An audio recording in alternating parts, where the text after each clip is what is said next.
Hello mga ka-agri, no? Magandang tanghali sa lahat, no? May i-share lang akong simpleng technology na magagamit natin sa ating bahay at hindi na natin kailangan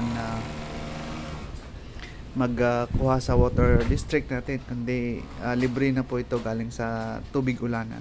Yan, yung ating drainage na galing sa alulod ay pababa sa ating water catcher, no? Ayan, simula dyan.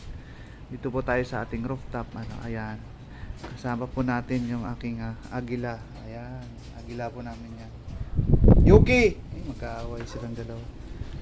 Ayan, yan po natin na napupunta yung ating tubig ulanan, no, para pandilig, panlinis ng ating mga alaga. Ayan, kakaligo lang ng ating agila. Ayan siya. Ayan po.